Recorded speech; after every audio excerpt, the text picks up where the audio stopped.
오늘 상반기 마지막 주일을 보내고 있습니다. 한 해 절반이 지나가고 있습니다. 지난 시간을 돌아보면 늘 아쉬움이 남습니다.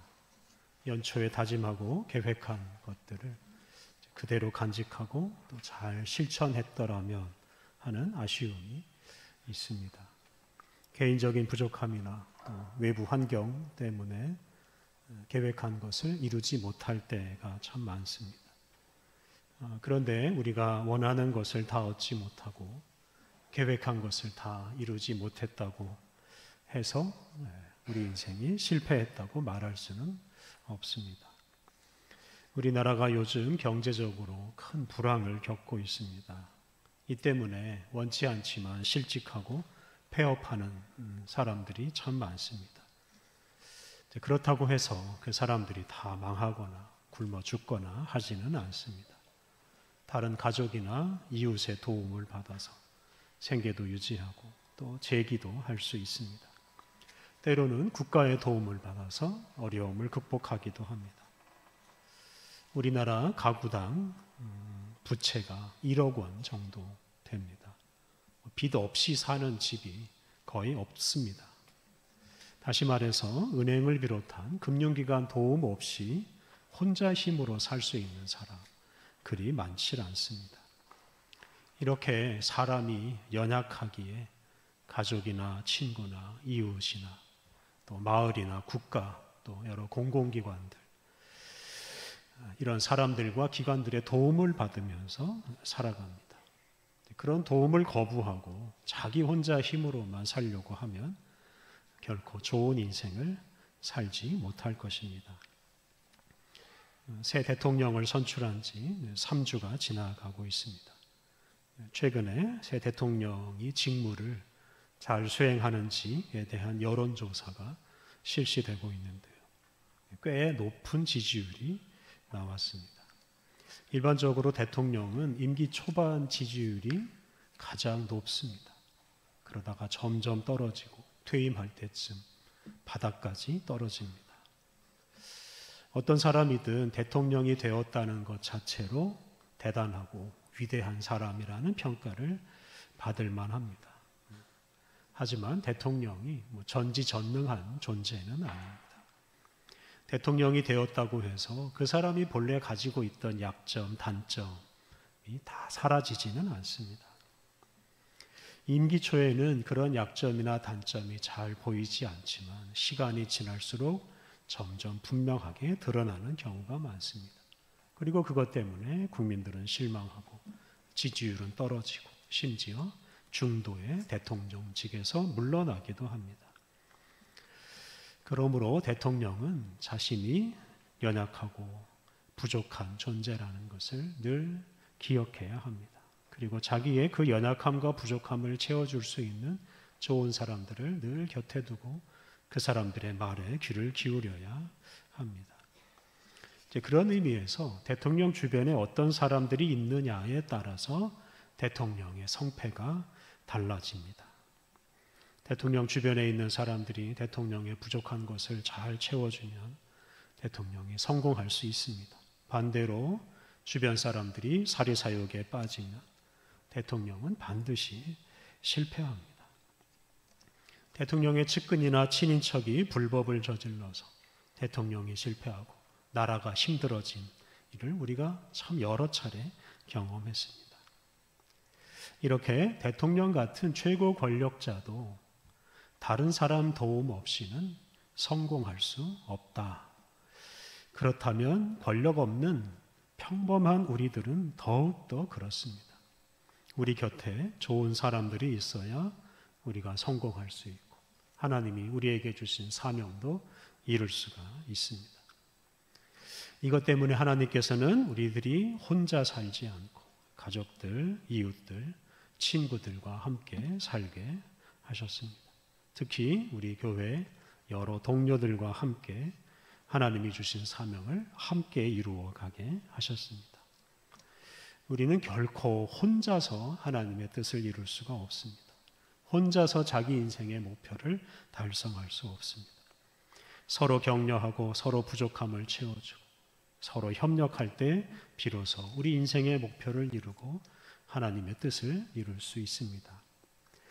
오늘 우리가 봉독한 구약의 말씀은 우리에게 우리를 도와줄 다른 사람들이 꼭 필요하다 하는 점을 우리에게 말해줍니다. 오늘 우리가 봉독한 열왕기상 19장 15절 이하 말씀은 엘리야 선지자가 엘리사를 자기 제자 또 자기 후계자로 삼고 그에게 자기의 사명을 물려주는 이야기입니다. 엘리야 선지자는 북왕국 이스라엘에서 활동했습니다. 이 북왕국 이스라엘 역사상 가장 악한 왕은 아합이었습니다. 그 아합 왕과 그의 부인 이세벨이 온 나라 모든 사람들을 바알과 아세라 이 우상을 섬기도록 만들었습니다. 그런 시대에 엘리야가 하나님의 부름을 받고 아합과 그의 부인 이세벨 또 그들을 추종하는 사람들과 맞서서 싸웠습니다. 우리가 잘 아는 대로 비가 오지 않을 것이다 라는 이 엘리야의 말 한마디에 북왕국 이스라엘 전역에 3년 동안 비가 오질 않았습니다. 엘리야는 또한 바알과 아세라를 섬기는 선지자들 750명을 갈멜산으로 불러 모으고 또 많은 사람들도 함께 모이게 해서 그들과 대결을 벌였습니다. 그때 엘리야는 하늘에서 불이 내려와서 재물을 태우는 그런 큰 기적을 일으켰습니다. 그렇게 함으로써 그것을 지켜보는 많은 사람들로 하여금 하나님만이 참 하나님이신 것을 깨닫게 하고 바알과 아세라 우상을 버리도록 하였습니다. 뿐만 아니라 그 사건 직후에 바알과 아세라 선지자들을 다 처형했습니다.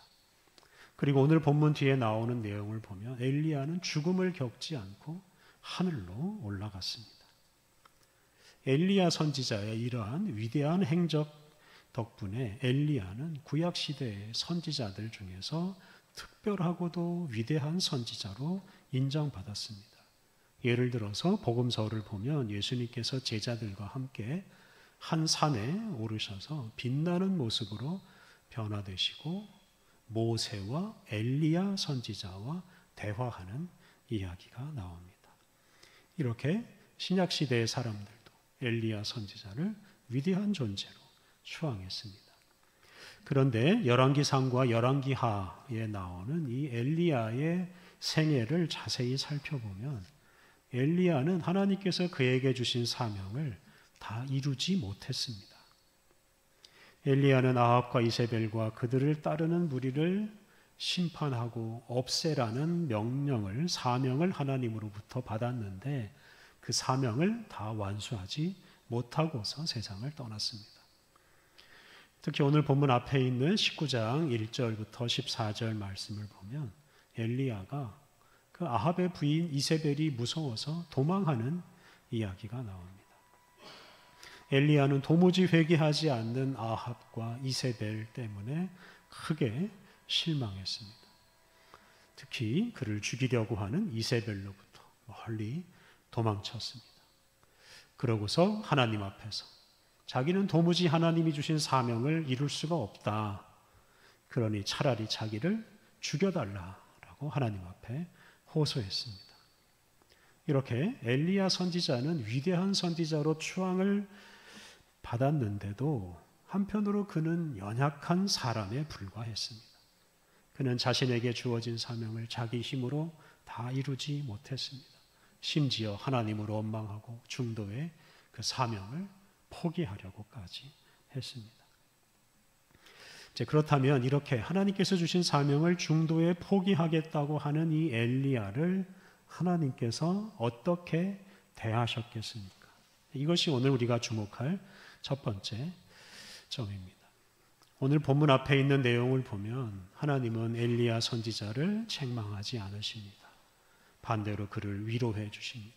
그에게 힘을 주시면서 그가 그에게 주어진 사명을 포기하지 못하게 하십니다. 하나님은 엘리야 선지자를 호렙산으로 이끄십니다. 그리고 그 호렙산에서 친히 엘리야 선지자를 만나 주십니다. 오늘 본문 전반부 15절부터 18절 말씀은 바로 그 호렙산에서 하나님께서 엘리야 선지자에게 새로운 사명을 주시는 이야기입니다. 하나님께서 엘리야 선지자에게 주시는 새로운 사명은 다름 아닌 세 사람, 동료를 세우는 것입니다.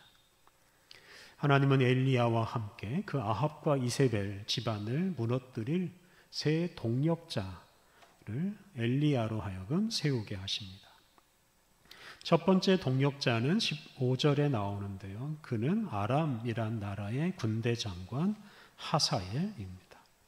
하나님은 그 하사엘에게 기름을 부어서 그가 왕이 되게 하라고 하셨습니다. 그래서 이 말씀 따라서 하사엘은 나중에 아람의 왕이 되고 군대를 이끌고 우상 숭배에 빠진 그 북왕국 이스라엘을 공격해서 아합 집안과 이스라엘을 심판합니다. 두 번째 동력자는 16절 상반절에 나오는데요. 그는 님시의 아들 예후입니다. 이 당시 예후는 북왕국 이스라엘 군대를 이끄는 장군이었습니다.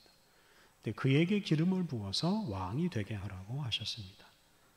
나중에 이 예후가 이제 군사 반란을 일으켜서 이세벨과 아합 집안 사람들을 몰살시킵니다.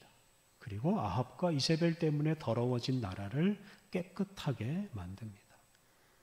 그리고 엘리야의 이 세 번째 동력자는 16절 하반절에 나오는데 그는 엘리사라는 사람입니다. 하나님은 엘리사에게 기름을 부어서 선지자가 되게 하고 그로 하여금 엘리야가 하던 일을 이어받게 하십니다. 이로써 엘리사는 엘리야 선지자의 제자가 되고 나중에 스승 엘리야의 뒤를 이어서 북왕국 이스라엘 사람들에게 하나님 말씀을 선포하고 아합 집안을 심판합니다. 17절 말씀을 보면 이 세 사람이 엘리야의 동력자가 되어서 아합과 이세벨 그리고 그들의 집안 아합과 이세벨을 추종하는 사람들을 아주 철저하게 심판할 것이라고 말씀하셨습니다. 이렇게 하나님께서는 엘리야에게 세 사람의 동력자를 준비해 놓으셨다라는 사실을 알려주십니다. 그리고 그들에게 기름을 부어서 그들로 하여금 아합과 이세벨 또 그들을 추종하는 세력들과 함께 세력들에 대항해서 싸우도록 하셨습니다. 사실 이 당시 엘리야는 자기만 혼자서 아합과 이세벨과 싸우고 있다고 생각했습니다. 그래서 오늘 본문 앞에 있는 19장 10절을 보면 하나님 나밖에 없습니다. 나만 남았습니다. 이런 원망을 합니다. 아합과 이세벨에 대항해서 싸울 사람이 자기밖에는 남아있지 않다고 말했고 그래서 자기 혼자서는 도무지 이 일을 할 수 없다. 그러면서 포기하려고 했습니다. 그런데 오늘 본문에 나오듯이 하나님께서는 엘리야에게 다른 여러 동력자들이 있다는 사실을 알게 해주셨습니다. 더 나아가서 18절을 보면 하나님은 바알에게 무릎을 꿇지 않은 사람 7,000명을 남겨두셨다고 하셨습니다. 당시 아합과 이세벨은 북왕국 이스라엘의 모든 국민으로 하여금 바알과 아세라를 섬기도록 만들었습니다. 그런데 그것을 끝까지 거부한 사람들이 7,000명이나 남아있다 하는 사실을 하나님께서 엘리야에게 알려주셨습니다. 이렇게 아합과 이세벨 같은 이런 죄악의 세력과 싸우는 사람은 엘리야 한 사람이 아니었습니다. 하나님은 다른 일꾼들을 많이 예비해 두셨습니다. 하나님은 엘리야가 전지전능한 존재가 아니라 연약한 사람이라는 것을 알고 계셨습니다. 엘리야가 혼자서는 그 일을 감당할 수 없다는 것을 알고 계셨습니다. 그러하기에 엘리야가 지치고 포기하려고 하는 그 때를 대비해서 이렇게 당신의 일꾼들을 예비해 두셨습니다. 엘리야가 뒤늦게 이 사실을 알고서 다시 힘을 냅니다. 자기가 모든 것을 하지 않아도 된다는 사실을 깨닫고 자기가 할 수 있는 일에 최선을 다합니다. 만약에 하나님께서 엘리야 한 사람에게 이 모든 짐을 다 지게 하셨더라면 그 약하고 부족한 엘리야 때문에 아합과 이세벨 집안을 심판하는 그 하나님의 뜻이 제대로 이루어지지 못했을 것입니다. 사랑하는 성도 여러분, 엘리야를 위해서 여러 동역자를 예비해 두신 하나님께서 오늘 우리를 위해서도 많은 동역자들을 예비해 두셨습니다. 지금 여러분 곁에 있는 가족들, 이웃들, 친구들, 그리고 우리 교회의 모든 성도들이 바로 여러분들의 동역자요, 하나님의 뜻을 함께 일구어가는 사람들입니다. 그러므로 혼자 모든 걸 다 하려고 너무 애쓰지 말아야 합니다. 일이 잘 안 된다고 해서 포기하지 않아야 합니다. 하나님께서 지금 우리가 하지 못하는 일을 다른 사람이 대신하게 하실 수 있습니다. 지금 우리가 하지 못하는 일을 우리 후배들이나 우리 후손들이 하게 하실 수 있습니다. 당장 내 손으로 모든 것을 하지 않아도 하나님은 다른 누군가를 통해서 그 일을 이루실 것입니다.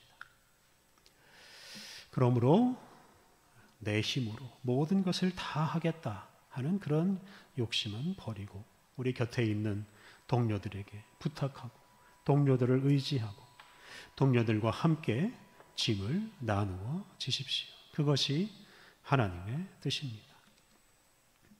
호렙산에서 하나님을 만나 여러 동역자가 있다는 사실을 알게 된 엘리야 선지자는 다시 힘을 냅니다. 그리고 호렙산을 떠나서 그의 사명의 땅인 이제 북왕국 이스라엘로 돌아옵니다. 그리고 하나님 말씀 따라서 우리가 앞에서 살펴본 그 세 사람 동역자 중에서 먼저 엘리사 선지자에게 기름을 부어서 그를 선지자로 세웁니다. 오늘 본문 19절 이하 말씀이 그와 관련된 말씀입니다. 오늘 본문 19절을 보면 엘리사는 12겨리 소를 앞세우고 밭을 갈고 있었습니다. 이 겨리라는 단어는 소 2마리가 끄는 쟁기입니다. 그러니까 쟁기가 12대가 있고 그 12대를 각각 2마리 소가 끄니까 24마리 소가 그 12쟁기를 끌고 밭을 갈고 있었고 엘리사는 이제 그걸 지휘하고 있었습니다. 그때 엘리야 선지자가 엘리야에게 겉옷을 던졌습니다. 이 겉옷을 던지는 행위가 바로 엘리사를 제자로 삼겠다는 의사표시입니다. 그래서 엘리야가 엘리사에게 겉옷을 던지고 엘리사가 그 겉옷을 받음으로써 엘리사가 엘리야의 제자가 됩니다. 엘리야의 이제 이런 요청에 엘리사가 긍정적으로 응답합니다. 그래서 엘리사는 소를 버리고 엘리야에게 달려갔습니다. 그런데 엘리사가 엘리야를 따르기 전에 한 가지 부탁을 합니다. 엘리사는 엘리야에게 가족과 작별 인사할 시간을 좀 달라라고 부탁했습니다. 엘리야 입장에서 엘리사의 이런 태도가 못마땅하게 느껴질 수 있습니다. 특히 오늘 봉독한 신약의 말씀을 보면 더욱 그렇습니다. 오늘 봉독한 신약의 말씀 누가복음 9장 61절을 보면 어떤 사람이 예수님을 따르겠다고 하면서 잠시 가족들과 작별 인사할 시간을 달라고 하였습니다. 그때 예수님께서 그런 사람은 당신의 제자가 될 수 없다. 아주 이렇게 단호하게 말씀하셨습니다. 이걸 그대로 지금 엘리사에게 적용하자면 엘리야가 그 엘리사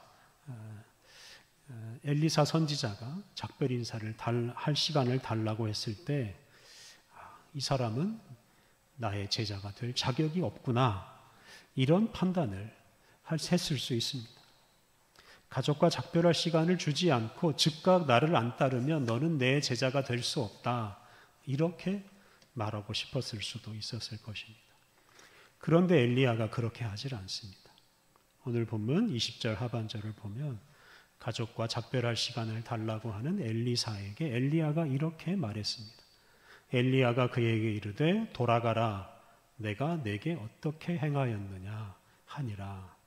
사실 이 구절만 보면 이게 작별 인사할 시간을 준다는 건지 아닌 것인지 알기가 어렵습니다. 히브리어 성경으로 봐도 마찬가지입니다. 그런데 뒤에 나오는 21절을 보면 엘리사는 집으로 돌아가서 가족들과 마지막 식사를 하고 작별 인사를 합니다. 그런 후에 엘리야 선지자를 따라 나섭니다. 이걸 보면 엘리야가 엘리사에게 작별할 시간을 주었다는 것은 분명합니다. 그런데 엘리야가 엘리사에게 작별할 시간을 주면서 한 말, 즉 돌아가라 내가 내게 어떻게 행하였느냐 라는 이 구절의 의미를 좀 더 묵상할 필요가 있습니다. 이 구절을 세번역 성경으로 보면 이렇습니다. 돌아가거라 내가 내게 무엇을 하였기에 그러느냐. 세번역 성경으로 읽어도 의미가 좀 모호합니다만 이제 가족에게 돌아가라 내가 내게 어떻게 했다고 그런 것까지 물어보냐 이런 뜻으로 볼 수 있습니다. 가족들에게 얼마든지 돌아가서 얼마든지 작별할 인사를 할 수 있다. 내가 내게 좀 심하게 말을 했느냐 이렇게 이해할 수 있습니다. 그러니까 엘리야는 엘리사가 자기 말을 지나치게 부담스럽게 받아들이지 않았을까 하는 걱정을 했다고 볼 수 있습니다. 내가 내게 어떻게 했다고 그러느냐 이 말을 통해서 엘리야는 자신이 엘리사에게 강압적으로 행동한 것은 아닌지 반성했다고 추정해 볼 수 있습니다. 앞서 말씀드린 대로 엘리야는 하나님이 주신 사명을 포기하려고 했습니다. 아합, 이세벨 집안과 싸우는 것이 참 어렵다는 것을 엘리야가 가장 잘 알고 있습니다. 그런데 이제 그 일을 엘리사 선지자가 함께 해야 합니다. 엘리야가 그런 일을 엘리사에게 강요하기가 참 어렵습니다. 자기도 못하는 일을, 자기도 제대로 못하는 일을 어떻게 다른 사람에게 강요할 수가 있겠습니까? 엘리야는 다만 하나님 말씀을 따라서 엘리사도 그러한 일을 하도록 하나님의 부름을 받았다 하는 사실을 알려줄 뿐입니다. 우리는 여기서 엘리야가 엘리사를 대하는 너그러운 태도를 주목해야 합니다. 엘리야는 엘리사가 당장 자기를 따라 나서는 것을 기대하지 않았습니다. 그에게 충분한 시간을 주었습니다. 엘리야는 엘리사가 자기의 기대에 완벽하게 부응하는 제자가 되는 것을 기대하지 않았습니다. 앞서 말씀드린 대로 엘리야는 자신의 부족함을 뼈저리게 체험했습니다. 하나님이 자신에게 주신 사명을 중도에 포기하려고 했다는 사실을 그가 잊을 수가 없습니다. 그것 때문에 엘리야는 엘리사가 완벽하게 하나님의 뜻을 이루는 사람이 되기를 기대하지 않았습니다. 자신과 마찬가지로 엘리사도 얼마든지 낙담하고 포기할 수 있다는 것을 알고 있었습니다. 바로 이러한 여러 가지 점들 때문에 엘리야는 엘리사를 너그럽게 대하고 그에게 그를 따를 충분한 시간을 주었습니다. 오늘 본문 뒤에 나오는 내용을 보면 오늘 본문에서 하나님께서 엘리야에게 알려주신 이 하사엘이나 예후 이 두 사람은 사실 엘리야의 동역자가 아니라 엘리사의 동역자가 됩니다. 이 엘리사가 하사엘, 예후와 함께 협력해서 아합과 이세벨 그리고 그의 집안 아합과 이세벨을 추종하는 세력들을 철저하게 심판합니다. 엘리사 역시 엘리야만큼이나 위대한 선지자였습니다만 그렇다고 해서 그가 혼자서 모든 것을 한 것은 아닙니다. 그의 곁에 예후나 하사엘 같은 동역자들이 있었고 또한 그에게 많은 동료 선지자들도 있었습니다. 그 많은 동역자들 덕분에 엘리사는 그에게 주어진 사명을 다 이룰 수가 있었습니다. 우리는 여기서 우리 곁에 있는 가족이나 이웃이나 동료들을 어떻게 대해야 하는지 알 수 있습니다. 우리는 우리 곁에 있는 사람이 완벽한 사람이 되기를 기대하지 않아야 합니다. 우리 곁에 있는 사람이 혼자서 모든 것을 다 할 수 있다고 생각하지 않아야 합니다. 다른 사람의 부족함을 인정해 주어야 합니다. 인정할 뿐만 아니라 그 사람의 부족함을 채워주어야 하고 우리 곁에 있는 사람이 혼자서 모든 일을 다 하도록 내버려 두지 않아야 합니다. 이렇게 우리는 우리 곁에 있는 사람을 함부로 정죄하거나 판단하거나 그 사람에게 모든 것을 맡기지 말고 그 사람을 너그럽게 대하고 그를 도와주어야 합니다. 우리 자신이나 우리 곁에 있는 사람이나 다 연약하기 그지없는 존재이고 얼마든지 실패할 수 있는 사람들입니다. 바로 이러한 점 때문에 하나님은 우리로 하여금 가정과 마을을 이루어서 함께 살게 하셨고, 특별히 우리를 예수님의 몸된 교회의 지체로 삼으시고 함께 교회를 이루게 하셨습니다. 교회를 통해서 연약한 지체들이 부족함을 서로 채워주면서 하나님의 뜻을 함께 이루어 가게 하셨습니다. 그리고 함께 복된 인생을 살아가게 하셨습니다. 예수님의 몸을 이루는 우리 각 사람들이 이렇게 서로 부족함을 채워주고 협력할 때에만 하나님의 뜻을 이룰 수가 있습니다. 우리 주변에 하나님이 보내주신 동역자들이 많이 있다는 사실을 우리가 잊지 말아야 하겠습니다. 혼자 짊어져야 할 짐이 너무 많다고, 어떤 일에 실패했다고 불평하거나 포기하지 말아야 합니다. 우리 각 사람은 일시적으로 실패할 수 있지만 하나님은 결코 실패하지 않으십니다. 하나님은 우리와 우리 곁에 있는 사람들을 통해서 마침내 당신의 뜻을 다 이루실 것입니다.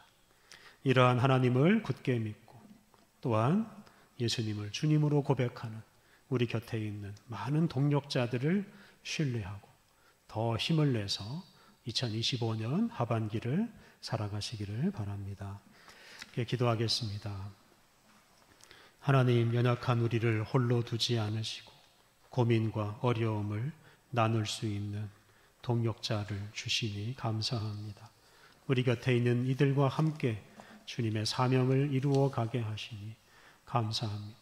특별히 우리 각 사람을 예수님의 몸된 교회의 지체로 삼으시고 서로 마음과 뜻과 힘을 합하여 거룩한 교회를 이루게 하시니 감사합니다. 하나님, 우리 자신이나 우리 곁에 있는 이들이 다 부족하고 연약한 존재인 것을 잊지 않게 하옵소서. 서로 격려하고 협력해야만 주님의 뜻을 이루고 우리 인생을 아름답게 만들 수 있음을 기억하게 하옵소서. 우리 곁에 있는 동역자들을 생각하며 쉽게 포기하지 않게 하옵소서. 너그러운 마음으로 동료들을 바라보고 그들의 동역자가 되어서 함께 주님의 뜻을 이루게 하옵소서. 예수님의 이름으로 기도드립니다. 아멘.